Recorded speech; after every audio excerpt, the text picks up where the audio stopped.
Bem, hoje Deus me trouxe aqui para falar sobre um tema que nós aqui na Galileu temos vivido muito. Isso tem queimado no nosso coração. E eu vim falar sobre filiação, sobre os filhos de Deus no reino dele, sobre a nossa filiação em Cristo, sobre também o que Deus espera dos filhos dele, a forma como devemos comportar, o que Deus espera, como se manifestar um filho de Deus.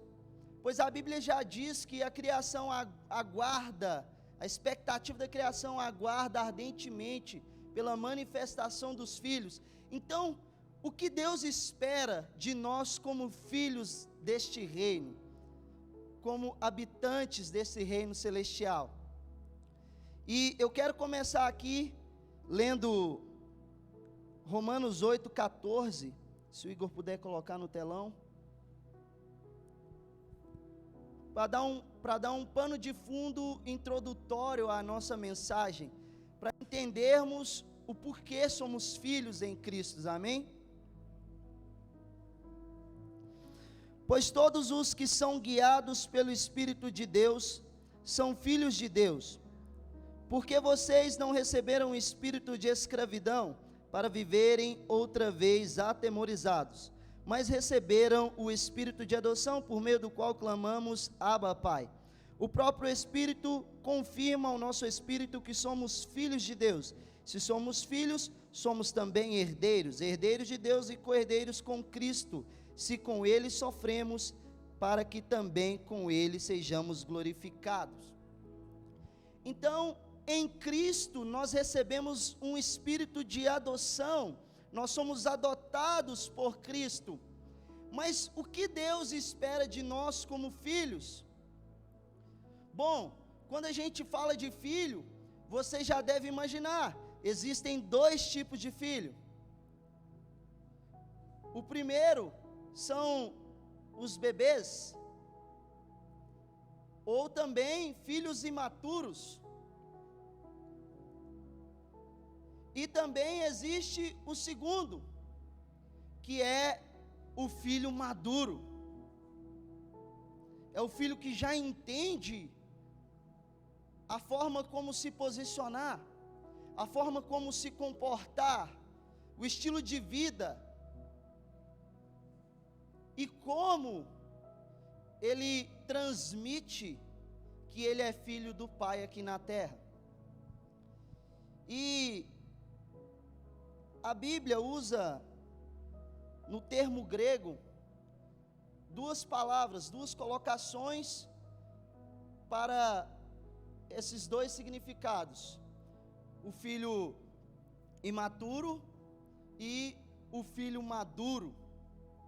E para o filho imaturo, quando a Bíblia diz filho imaturo ou bebê,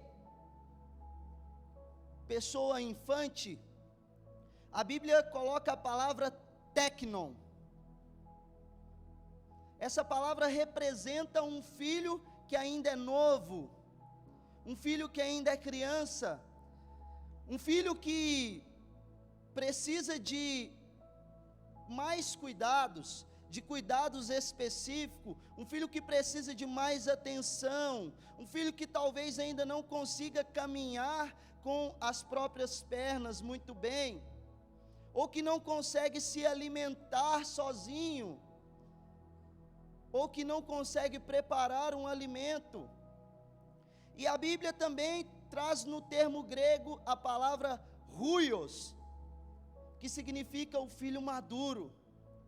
Esse filho é o que tem responsabilidade, é o que caminha sozinho, é o que o pai pode confiar os negócios dele para esse filho, porque é um filho maduro, é um filho que entende quem é. E hoje eu quero trazer aqui o primeiro filho, porque a gente tem que fazer o paradoxo, para você compreender a mensagem. E o primeiro filho é o filho imaturo, o teknon. E a igreja pós-moderna está cheia desse tipo de filho. A fé desse filho, ela é líquida, ela não é consistente, ela não resiste às intempéries da vida, ela não resiste às tempestades da nossa vida. O filho imaturo, ele não consegue resistir, ele não tem firmeza, ele é dependente, ele não consegue caminhar. E a igreja tem muitos desses filhos, por quê? Muito por causa de alguns líderes espirituais, entre aspas, digamos, né? Que não querem ou têm medo de permitir o crescimento dos filhos do reino. Talvez você não sabe, o pastor, ele exerce uma liderança no estilo de paternidade. E muitos têm medo de dar um alimento sólido. Muitos têm medo de ensinar os filhos e permitir o crescimento deles.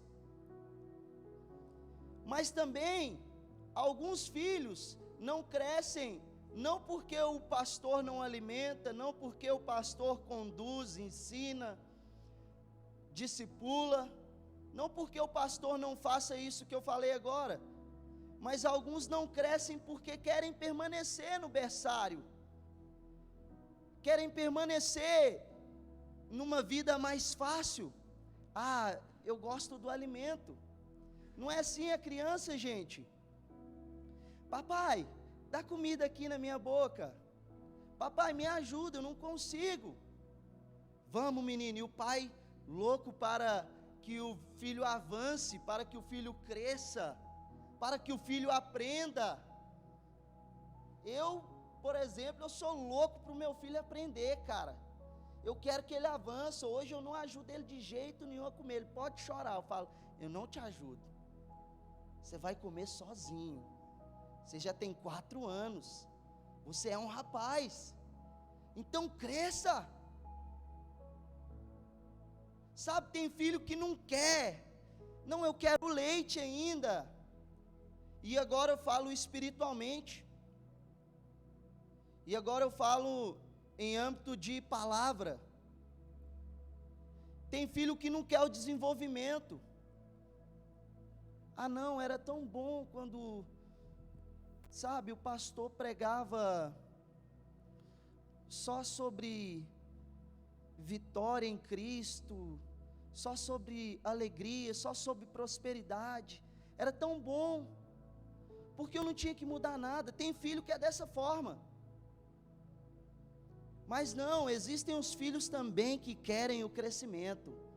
Pastor, o negócio é o seguinte: o senhor é fera demais, o senhor prega muito, muito bem, por sinal, glória a Deus, mas é o seguinte, o senhor pode aumentar aí a farinha no feijão, o senhor pode botar um pé de porco aí, bota uma orelha, porque eu quero sustância, pastor. Eu quero que o senhor melhore, aumenta ainda mais esse alimento, porque eu estou crescendo. Leite não me sustenta mais não. Quem é adulto e toma leite ainda? Deixa eu ver, até hoje. Tem muita gente que toma leite, hein, gente? Chocomil. Leite só se for whey protein, amém?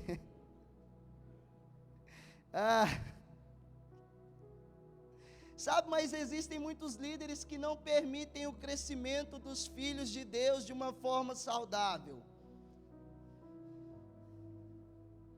Sabe? Olha só, coloca aí para mim, Igor, 1 Coríntios, primeira carta aos Coríntios, capítulo 3, por favor.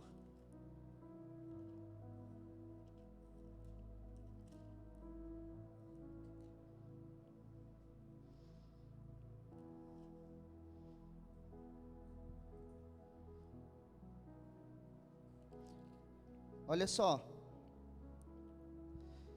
para você entender aqui o contexto desse versículo, a igreja de Coríntios, dos Coríntios era uma igreja promissora em dons.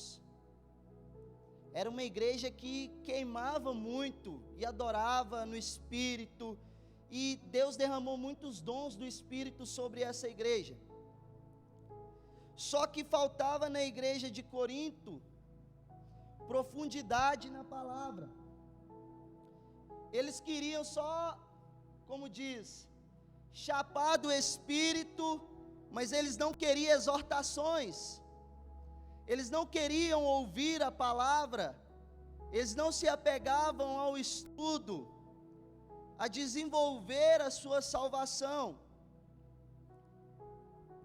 Então Paulo vem, porque Paulo viu o quão promissora era a igreja de Corintos, e Paulo queria que ela se desenvolvesse, porque da igreja de Corintos poderia fluir um avivamento, poderia fluir o poder de Deus, da pregação do Evangelho, e uma transformação mundial, um avivamento mundial, uma salvação, através da igreja, do povo da igreja de Corinto. Então Paulo vem para exortar essa igreja, e olha o que ele fala, Coríntios 3:1, eu porém, irmãos, não pude falar a vocês como a pessoas espirituais, e sim como a pessoas carnais, como crianças em Cristo. Eu lhes dei para beber, leite para beber, não pude alimentá-los com comida sólida, porque vocês ainda não podiam suportar, nem ainda agora podem, porque vocês ainda são carnais. Então o apóstolo Paulo estava louco para tirar a galera de Corinto do cercadinho do bebê. Já viu quando você tem ali o bebê recém-nascido, você coloca um cercadinho para ele ficar só num lugarzinho brincando, seguro, sem se machucar, às vezes você coloca um tatamezinho. Paulo estava louco para eles saírem do cercado e começar a viver a maturidade cristã, começar a desenvolver, começar a praticar boas obras. E ele fala assim, olha, eu queria falar a vocês como filhos maduros, como ruios, mas eu tive que falar como a bebês, como a técnons, como a crianças. Eu vos dei leite, pois eu não podia dar a vocês alimento sólido, algo para tornar a fé de vocês ainda mais fortificada, ainda mais firme em Cristo. E eu tive que manter o leite ainda por enquanto, porque eu vi que vocês não estão querendo crescer. Eu vi que vocês não estão querendo desenvolver. E há um contraste hoje com o tempo moderno, porque eu vejo muitas pessoas que se achegam a Cristo, vêm à igreja, vêm a família de Deus, a comunidade, e eles querem apenas, sabe, aliviar. Um analgésico, sabe? Não, é só para me aliviar, eu vou lá para dar uma descarregada, eu vou lá para mim dar uma relaxada, porque quando eu vou na igreja, quando eu entro nesse lugar, eu sinto tanta paz, é aqui que eu me sinto muito bem, sabe, tem uma áurea, exala alguma coisa de bom aqui, e muitos querem simplesmente ser frequentadores e não ser igreja, pois a igreja somos nós reunidos e envolvidos no reino de Cristo. Quem não entende isso é técnon, é filho imaturo, é bebê.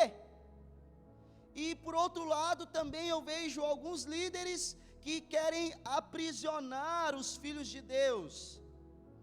Eles não querem tirar o cercado do crescimento.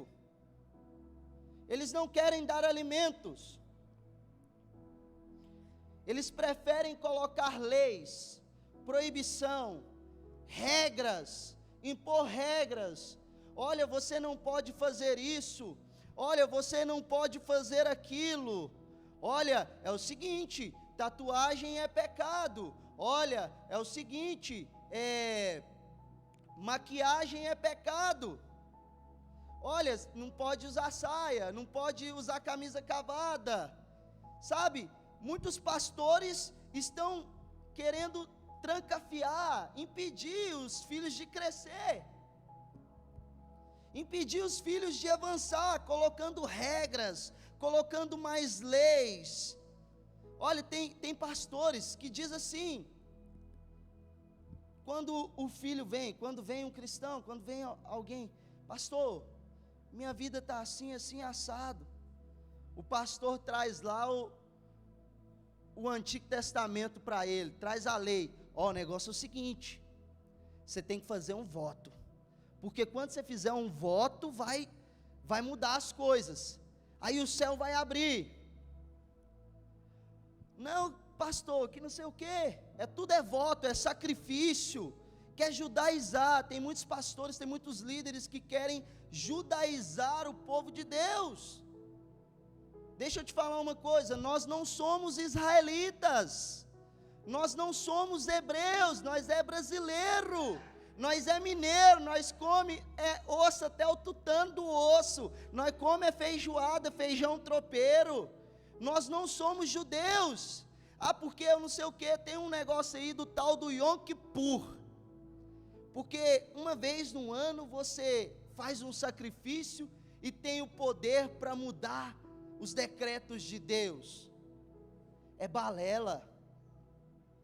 A Bíblia traz um paralelo entre Sara e Agar, e compara Agar com a lei e Sara, eram as duas mulheres de Abraão, amém? E compara Agar com a lei e Sara com a livre, com a mulher livre, com a graça de Deus. E o apóstolo Paulo diz em Romanos, olha, nós não somos filhas da escrava, que é Agar, nós somos filhos da livre, nós somos filhos da liberdade, da graça de Deus. Então quando alguém chegar a você dizendo assim, olha, você precisa fazer um sacrifício, olha, você precisa usar um quipá, você precisa mudar os seus costumes, porque o povo judeu é abençoado, é balela, sai fora disso. Jesus nos chamou para liberdade, e eu vou te falar o que aconteceu com a lei agora, na Bíblia, amém? Coloca aí para mim, Efésios 2,15, Igor.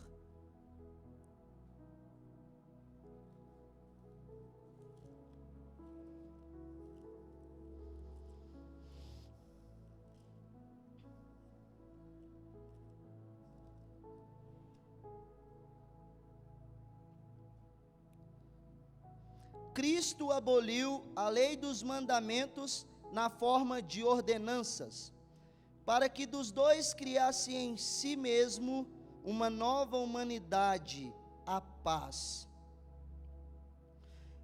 Vou ler o 16 também. Reconciliasse ambos em um só corpo com Deus por meio da cruz, destruindo a inimizade por meio dela.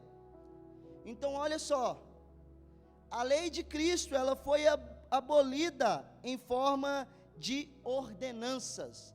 Então nós estamos livres de ter que fazer qualquer tipo de sacrifício, holocausto, de ter que guardar o sábado, de ter que viver como um nazireu, não deixar vir navalha na cabeça, entendeu? Nós estamos livres das ordenanças da lei, nós estamos livres da ordenança civil da lei civil de Deus, como cidades refúgio, como festas anuais, que é o costume de Israel. Cara, você não está no Israel, você está no Brasil. Então nós estamos livres da lei cívica e das ordenanças de sacrifício, da lei cerimonial de Deus. Por quê? Porque todo sacrifício, ele é cumprido em Cristo, ele é completo em Cristo. Então, a partir de Cristo, ele unificou e cortou a inimizade e Ele fez uma nova humanidade. Então em Cristo nós somos todos uma nova criatura, somos um novo ser, com uma nova mentalidade. Amém? Aleluia, glória a Deus. Amém. Nós temos uma nova humanidade em Cristo, uma nova vida. Agora, a lei moral, essa não foi abolida. Porque Cristo diz assim: se alguém olhar para uma mulher com desejo impuro, este já cometeu adultério. Antes, na lei de Israel, o adultério só era adultério, de fato, se fosse pego, nas vias de fato, se fosse constatado, se tivesse uma testemunha que pudesse comprovar que cometeu adultério. Só que Cristo vem e eleva as coisas. Em Cristo todas as coisas são elevadas, e até a sua lei moral, os seus mandamentos são elevados a um nível espiritual, de tal como, se você teve ódio do seu irmão, você já matou ele no seu coração.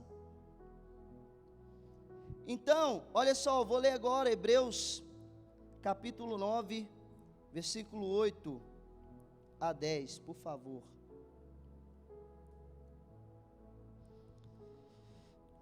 Com isto, o Espírito Santo quer dar a entender que o caminho do santuário ainda não se manifestou, enquanto o primeiro tabernáculo continua erguido.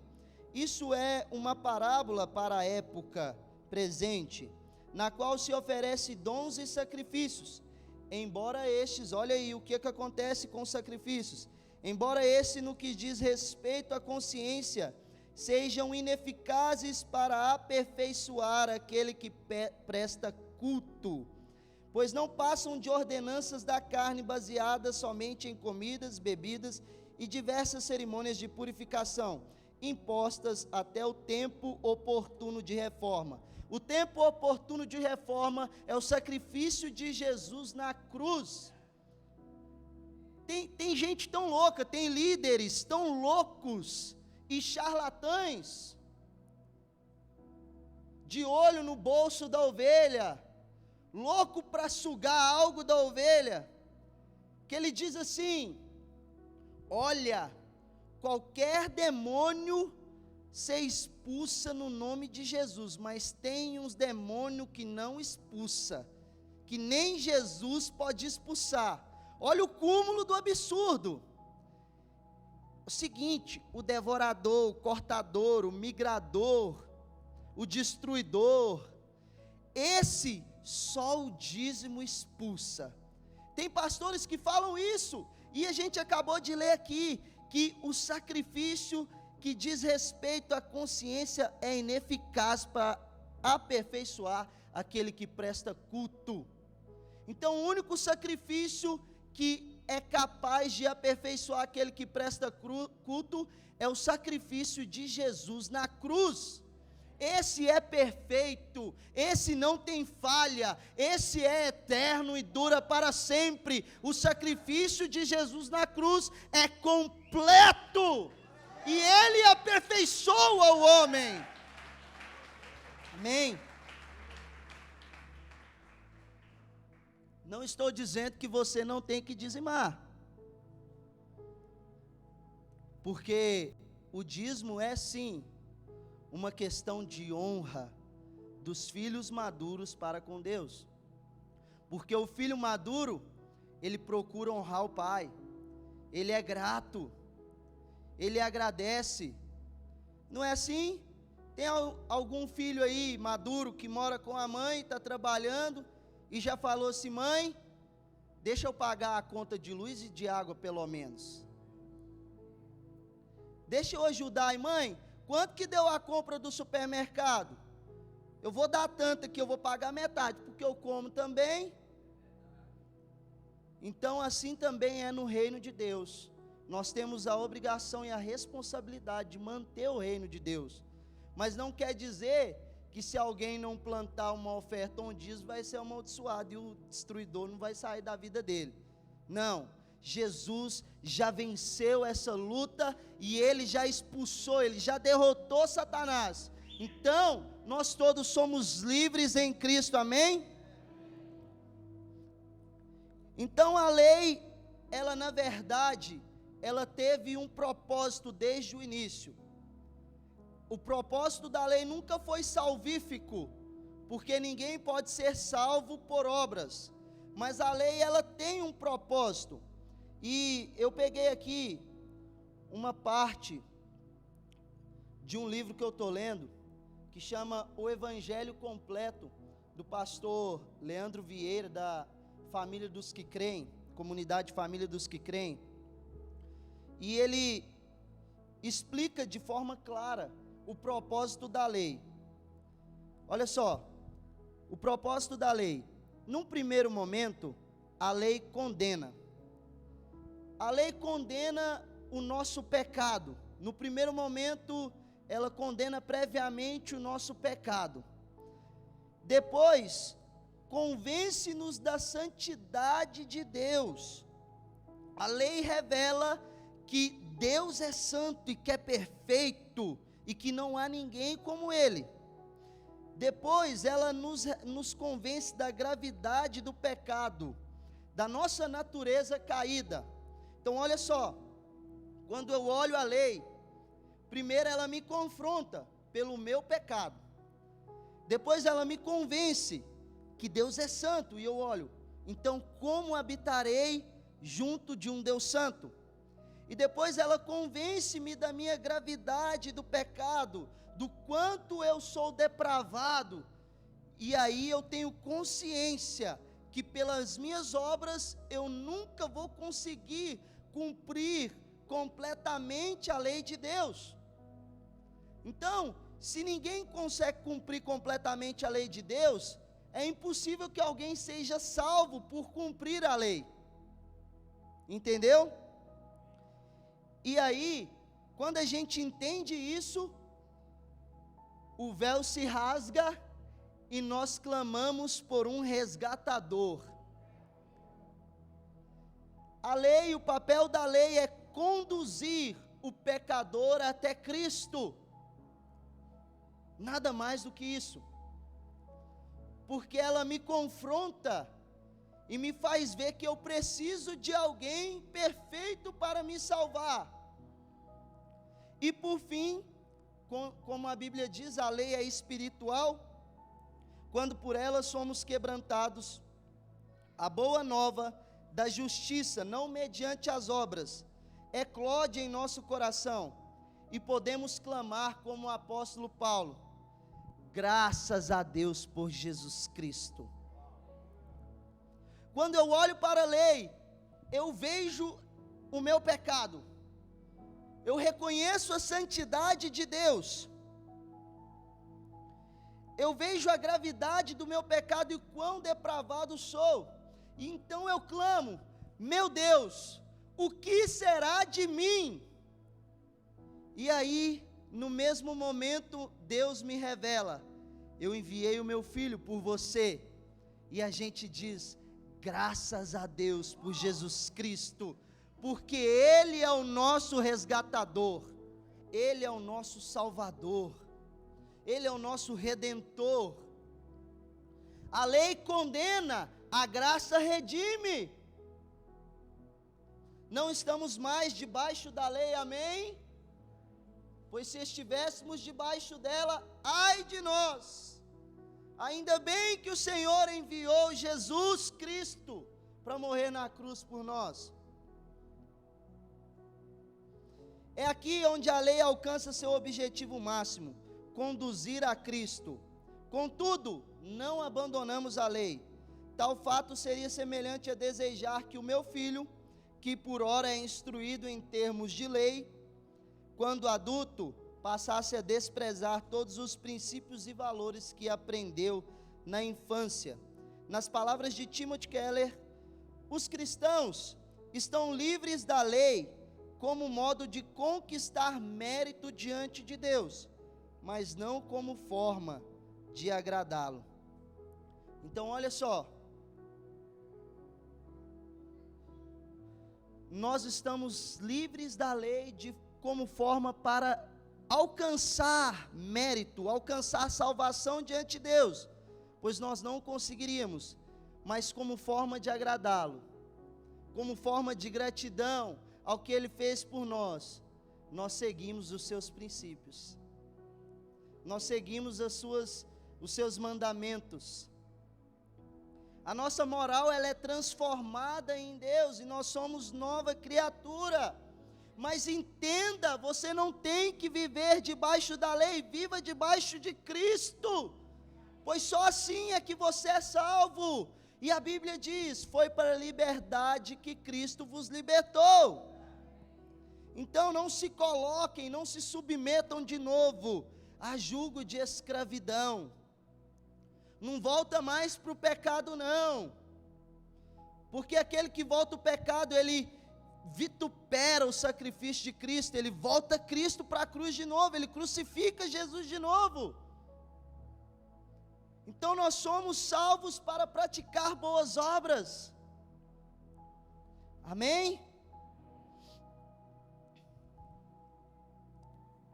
Por falta do ensino verdadeiro, por falta fiel às Escrituras, o que eu tenho percebido, juntamente com o meu pastor, um panorama da igreja, crentes bitolados, crentes cristãos limitados, travados, sem entendimento da palavra de Deus, sem o entendimento correto da palavra de Deus, por causa de pregações agregadas de ideologia humana, e não pregações fiéis ao Evangelho. Isso tem aprisionado o cristão e impedido ele de chegar à maturidade, impedido ele de viver a liberdade em Cristo. Sabe, nós não vamos voltar ao jugo da escravidão. Jesus nos chamou para a liberdade, nós somos livres. Pastor, sou livre, posso fazer o que quero? Pode. Você pode fazer tudo o que você quiser. Só que o meu conselho para você é fazer como Paulo. Posso todas as coisas, mas nem tudo me convém. Todas as coisas, eu posso fazer todas as coisas, mas nem tudo me é lícito. Então se guarde para o Senhor. Você realmente é livre, mas nem tudo é lícito para os filhos de Deus. Nem tudo convém para os filhos de Deus. E por causa disso, e por causa dessa prisão espiritual, de pregações mentirosas, isso tem gerado cristãos imaturos, que não têm responsabilidade. Tudo ele terceiriza. Tem cristão que nem dá conta de trocar uma lâmpada sem ligar para o pastor. Pastor, será que eu posso ir no culto com essa camisa vermelha? Ah, mas pastor, e se eu for com uma camisa daquelas de rock and roll que tem uma caveira tocando guitarra? Eu vou estar indo com maldição? Sabe, cristãos bobos, pequenos na fé, não consegue ter um raciocínio amplo, não consegue olhar para frente, dependente demais, sabe, acha que o pastor é guru, liga 3 horas da madrugada para o pastor, querendo que o pastor atende. Pastor também tem filho, tem filha, pastor também tem problema. Tem cristão que acha que é igual criança mesmo, gente. Uma criança recém-nascida, ela chora, ela não tem hora para chorar, e ela não dá conta de falar o que ela quer não. É de madrugada, é qualquer hora, aí você dá leite, não para de chorar, e você não sabe se está doendo a barriga. Tem crente que é desse jeito. Tudo é o pastor. não assume responsabilidade.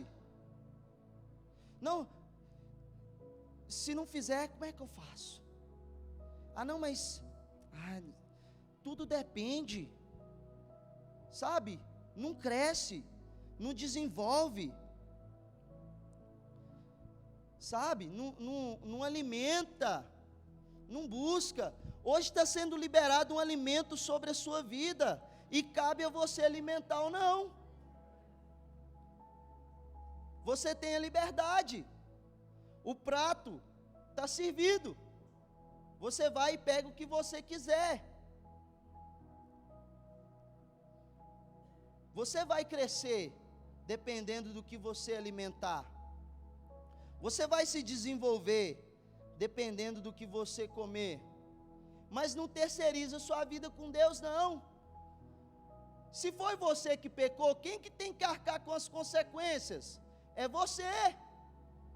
Agora tem gente, bebezão, que vai lá, faz um BO, comete um crime e vem pedir para o pastor, sexta-feira é audiência, ora por mim, para Deus me livrar disso aí. Eu, como pastor, no fundo do meu coração, eu vou falar assim: não oro, que Deus não te livre, paga pelos seus pecados, pela sua consequência. Você está livre da condenação se você arrependeu, mas da consequência não. Deus não nos livra das responsabilidades, porque a responsabilidade é o que nos amadurece, porque a responsabilidade é o que nos faz crescer. Davi, quando adulterou, o profeta Samuel chegou diante dele e deu uma dura palavra para ele. E aí, Davi caiu e chorou amargamente. Davi se arrependeu. Só que Deus teve uma consequência para Davi. O primeiro filho dele, com Betseba, morreu. Mas Davi nunca mais praticou tal ato. Davi nunca mais voltou ao pecado. Entendeu? Assuma sua responsabilidade. Pastor, tem que me ajudar nisso aqui. O cara vai lá, bate na esposa dele e quer que o pastor livra. Não, amigo, vai lá e assina o BO lá. Se for para ser preso, vai, mas lá dentro da cadeia você arrepende. Você muda de vida. Amém? Não estou pregando anarquia aqui, viu?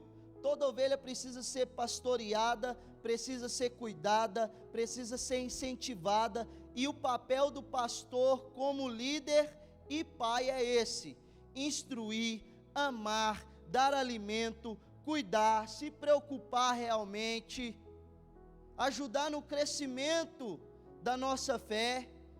O nosso papel como pastor é esse, mas também precisa ser uma relação mútua, porque o pastor também é ovelha, o pastor também precisa de amor, precisa de cuidado. O pastor também precisa de incentivo e às vezes até de exortação. Ele precisa ser impulsionado também. Só que o crente imaturo, o cristão imaturo, ele não tem ainda uma mentalidade para entender sua responsabilidade. E ele quer terceirizar tudo. Ele não ora, mas ele quer ser cheio de Deus. Ele não jejua, mas ele quer que a carne dele morra. Ele não estuda, mas ele quer o melhor emprego.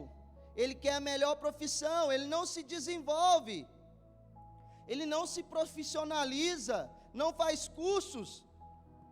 Mas Deus tem que me honrar. Senhor, o Senhor tem que me honrar. Olha só a oração do crente imaturo. Não, porque eu sou filho. Eu não aceito essa situação na minha vida, eu não aceito fazer miséria, eu não aceito miséria, eu não aceito isso, eu não aceito aquilo. Deus tem que me honrar. Que compromisso Deus tem com a sua honra? É nós que temos o compromisso de honrá-lo aqui na terra, Deus não tem que honrar a gente em nada, não. A Bíblia diz que Ele já nos abençoou com toda sorte de bênçãos espirituais. O melhor de Deus, Ele não está por vir, Ele já veio, Ele se chama Jesus Cristo. Então olha só, o crente imaturo está preocupado se Deus vai ou não conceder uma coisa para ele. Se ele não negou o próprio filho, você acha que Deus vai deixar faltar algo? O cristão maduro, a oração é diferente. É gratidão. Obrigado, Senhor, pelo teu sacrifício. Obrigado, Senhor, pela tua bondade. Obrigado pela minha vida. Obrigado, Senhor, pela sua misericórdia, porque eu estou vivo ainda. Então eu vou correr atrás. Ei, Deus já te abençoou.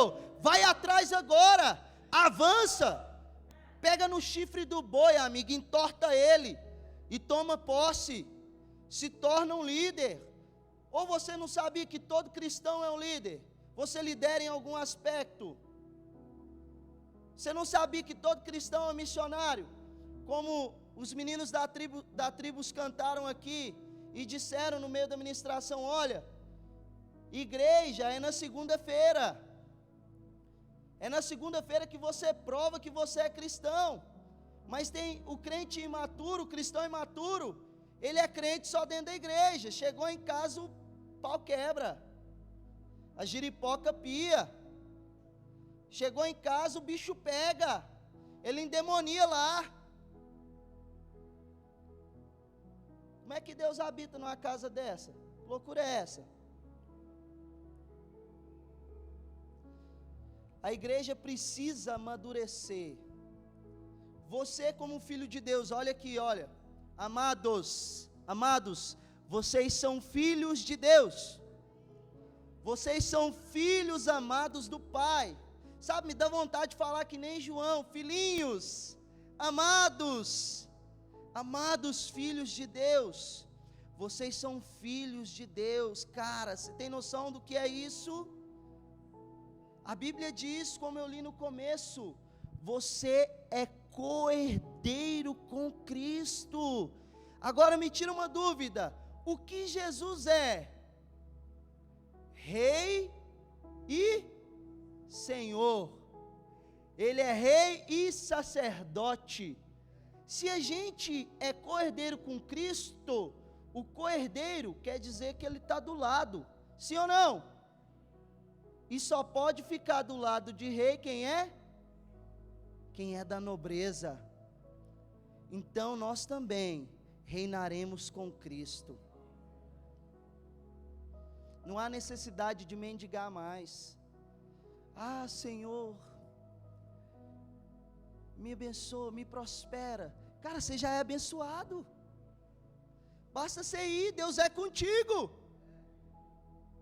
Vai lá, valente. Vai lá, valentão. Vai lá, valentona. Avança. A igreja precisa amadurecer para entender a responsabilidade, para entender que é as portas do inferno que não vão prevalecer, nem as portas da igreja não. Nós não estamos acuados, nós não estamos atemorizados. A Bíblia diz: as portas do inferno não prevalecerão contra a igreja. É a igreja que está avançando, é a igreja que está indo, é a igreja que está conquistando, é a igreja que está vencendo. Aleluia.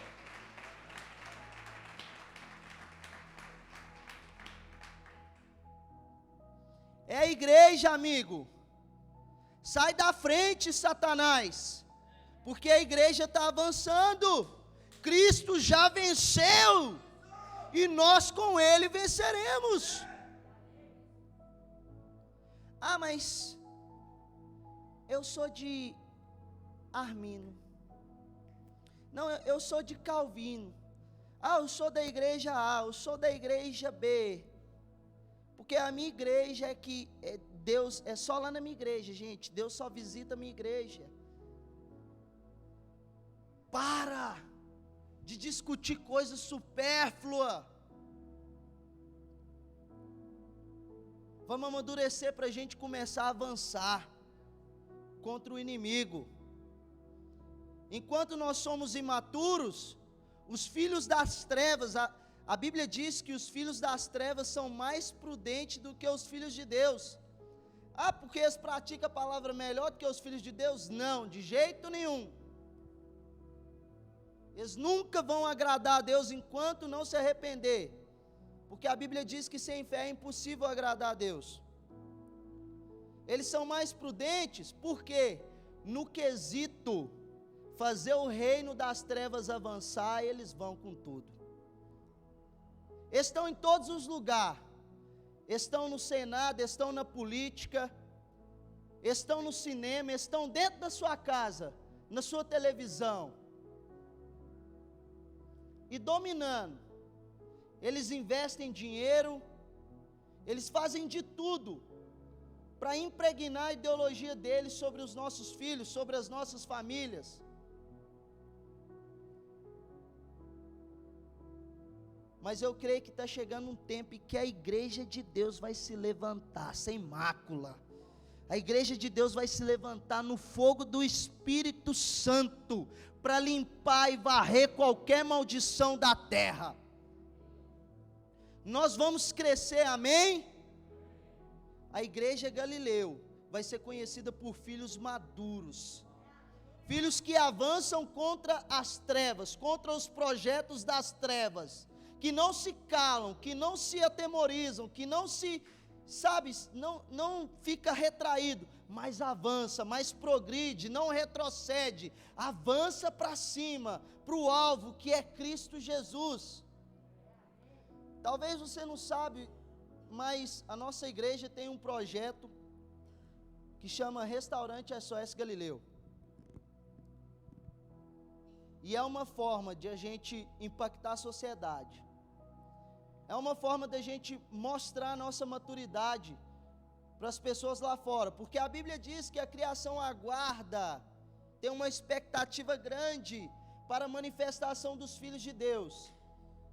Tem igreja que é tão imatura que se ela fechar hoje, ninguém sente falta.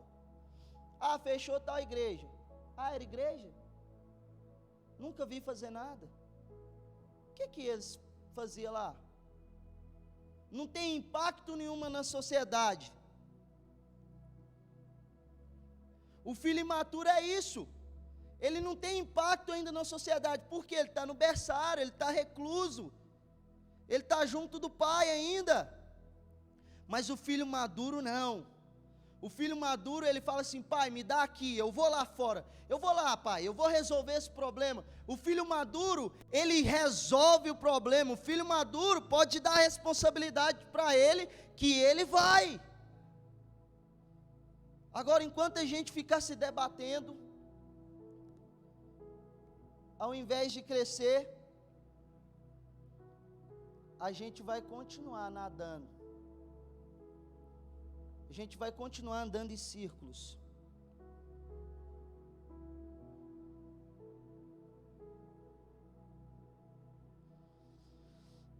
O cristão imaturo, ele para no vinde a mim.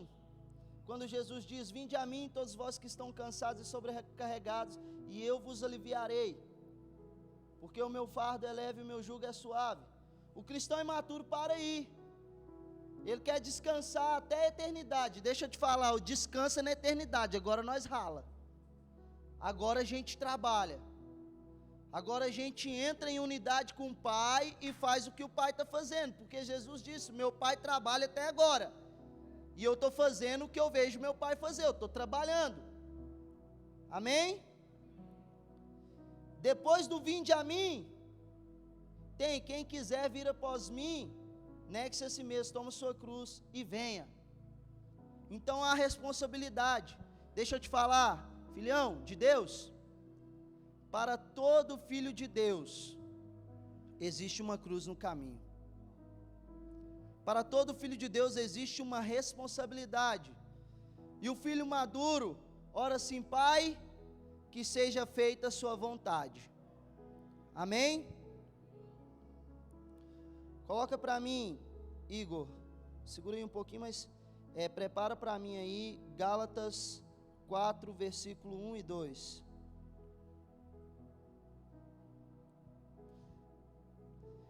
Jesus não quer homens e mulheres melhorados. Ele quer homens e mulheres nascidos de novo. Há uma expectativa de Deus sobre a nossa filiação. E Ele espera que nos tornemos maduros e cheguemos à plenitude do conhecimento de Deus. E Deus está louco para delegar função. Deus está louco para te usar. Deus está louco para te dar autoridade. Deus está louco para te dar responsabilidade. Só que Jesus não pode delegar autoridade na mão de uma criança. Pode colocar aí, Igor. Gálatas 4, 1 e 2. Digo, porém, o seguinte: durante o tempo em que o herdeiro é menor de idade, em nada difere de um escravo, mesmo sendo senhor de tudo. Próximo. Mas está sobre tutores e curadores até o tempo predeterminado para o pai. Então olha só, Deus está doidão, para delegar autoridade. A vontade de Deus é que você chegue à plenitude, que você cresça em graça e estatura, para delegar uma autoridade sobre você, para te usar. Só que criança não pode ter responsabilidade. Criança, você não pode dar algo, sabe? Não tem como eu pegar a chave do meu carro e dar para o meu filho dirigir. Ele é criança. Então, no momento em que você mudar sua mentalidade e amadurecer, Deus vai derramar algo sobre a sua vida. Você quer que o poder de Deus seja derramado sobre a sua vida? Amadureça, desenvolva sua fé. Pare de se mover por crença. Vou te explicar a diferença entre fé e crença. A fé, ela é o conhecimento que nós temos de Deus para a gente fazer a vontade dele aqui na terra. E a crença é a nossa expectativa que nós temos em Deus para ele realizar a nossa vontade. Então, o filho que é pequeno, imaturo, ele está esperando o pai fazer algo. Ele está esperando o pai dar algo na boca dele. Mas o filho maduro, ele já tem o conhecimento do pai e ele quer realizar a vontade do pai aqui na terra. E aí, quem você é? Tecnon ou Ruios? Você é um filho imaturo ou você é um filho maduro?